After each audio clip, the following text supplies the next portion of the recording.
अक्टूबर 2019 को मुअत्तल किए गए बल्दियाती नुमाइंदों को अदालत उज़्मा में दायर दरख्वास्तों के समरात उस वक्त भी नसीब न हुए जब सुप्रीम कोर्ट ने 26 मार्च 2021 को बल्दियाती इदारों को बहाल कर दिया था। कभी अफसरशाही की बंदिशें और कभी हुकूमत के दीगर हीले बहाने, मगर अफसोस है कि अभी तक बल्दियात का निज़ाम कसमा पुरसी का शिकार है। सुप्रीम कोर्ट की जानिब से जारी किए गए तफसीली फैसले के बावजूद बल्दियाती निज़ाम फ़ाल नहीं है।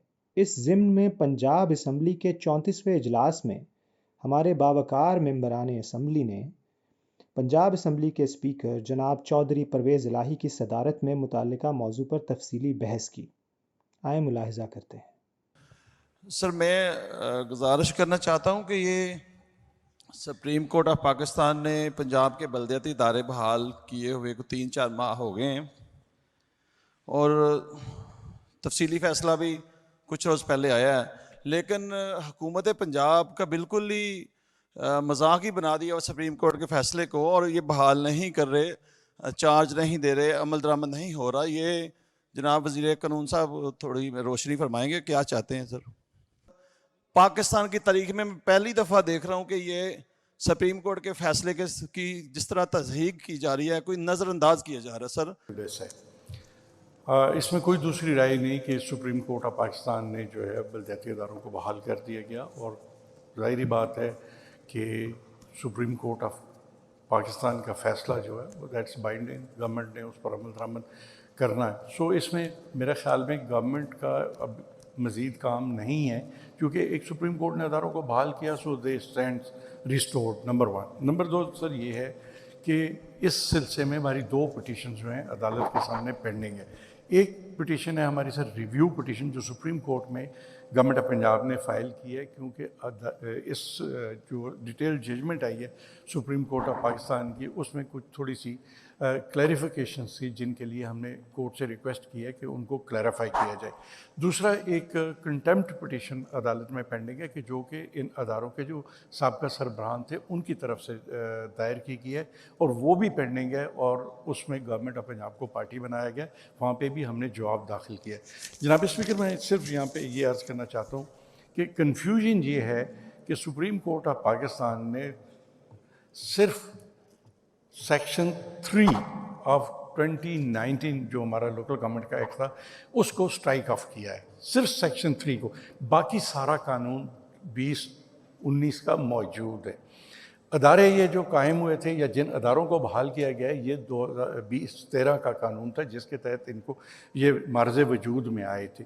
अब सर हमारी पोजीशन ये है गवर्नमेंट की, कि गवर्नमेंट एक इस मसले में है कि जब 2019 का कानून इंटैक्ट है और सिर्फ उसकी सेक्शन 3 जो है उसको स्ट्राइक किया गया है, तो जो अदारे बहाल हुए हैं उनके तो अदारे ही बहाल ख़त्म हो चुके हैं। मैं एक छोटी सी मिसाल देना चाहूँगा आपको कि 2013 के तहत जो हमारे डिस्ट्रिक्ट काउंसिल के चेयरमैन हजरात या हमारे बल्दियाती सरबराह मुंतखब होकर आए थे, जो यूनियन काउंसिल के सरबराह मुंतखब होकर आए थे, अब वो दोनों 2019 के कानून के तहत दोनों एग्जिस्ट नहीं करते।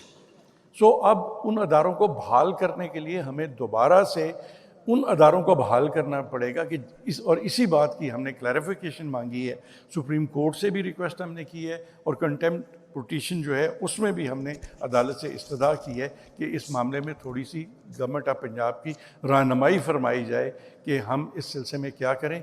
हमने जो हमारी रिव्यू पिटीशन है उसकी अर्ली हेयरिंग के लिए भी दरख्वास्त दे दी है। इंशाअल्लाह ताला जैसे ही वो हेयरिंग के लिए फ़िक्स होती है, ये मामला जो है क्लैरिफाई हो जाएगा।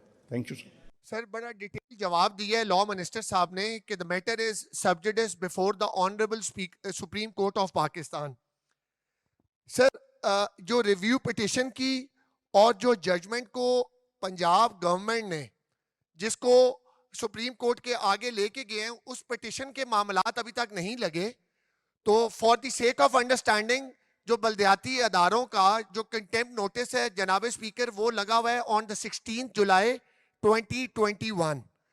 अब इसमें से जो बात इस हाउस के अंदर करने वाली है, जो रेस करने वाली है, कि ये दो चीजों को खुद ही कॉन्ट्राडिक्ट कर रहे हैं। ये कह रहे हैं कि जी जो हमने 1920 के अंदर जो इस सेक्शन 3 की ये बात कर रहे हैं, जो ऑनरेबल कोर्ट ने जिसको हटा दिया, और ये खुद उसको कह रहे हैं कि जी वो कॉन्ट्राडिक्ट करता है, और ये स्टैंड नहीं करते और खुद ही बात पे ऑनरेबल लॉ मिनिस्टर साहब ये कह रहे हैं कि जी उन्होंने बहाल कर दिए और वो एलिजिबल हैं to sit in their respected offices.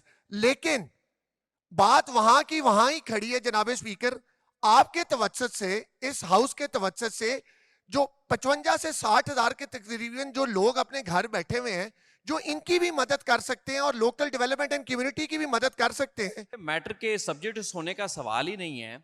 Supreme court ने पहले एक शॉर्ट ऑर्डर पास किया है, अब सुप्रीम कोर्ट ने डिटेल जजमेंट दे दी है। जब सुप्रीम कोर्ट डिटेल जजमेंट दे देती है तो आपने पहले उसको इंप्लीमेंट करना है।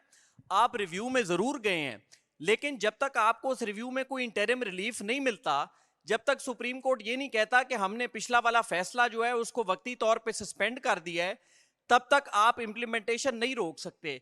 ये इसी तरह है कि किसी शख्स को अदालत बरी कर देती है तो आपने उसको रिहा करना है। आप अपील में जरूर उसके खिलाफ जाते हैं, लेकिन जब तक आपकी अपील मंजूर ना हो, जब तक आपके उस रिव्यू का फैसला ना हो, आप उस बंदे को पाबंदे सलासल नहीं रख सकते। सो जो ऑर्डर आ चुका है उस पे आपने अमल करना है। जनाब स्पीकर, मैं सिर्फ ये ऐड करना चाहता हूं कि हमारी बड़ी बदकिस्मती है कि हम इस जमहूरियत के घर में बैठे हैं, हम इस जमहूरी निज़ाम के बेनिफिशरी हैं, हम इस जमहूरियत की वजह से इस ईवान में आके बैठे हुए हैं।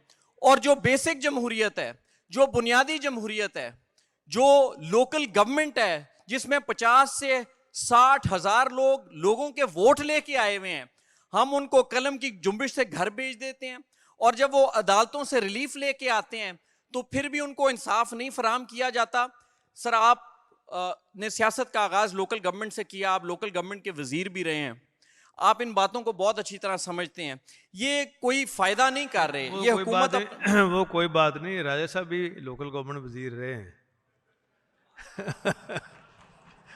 अब सवाल ये है कि देखें 16 कोई दूर तो है नहीं, 3-4 दिन की जरा सफर कर ले। क्यों राजा साहब 16 को है ना इसकी रिव्यू की।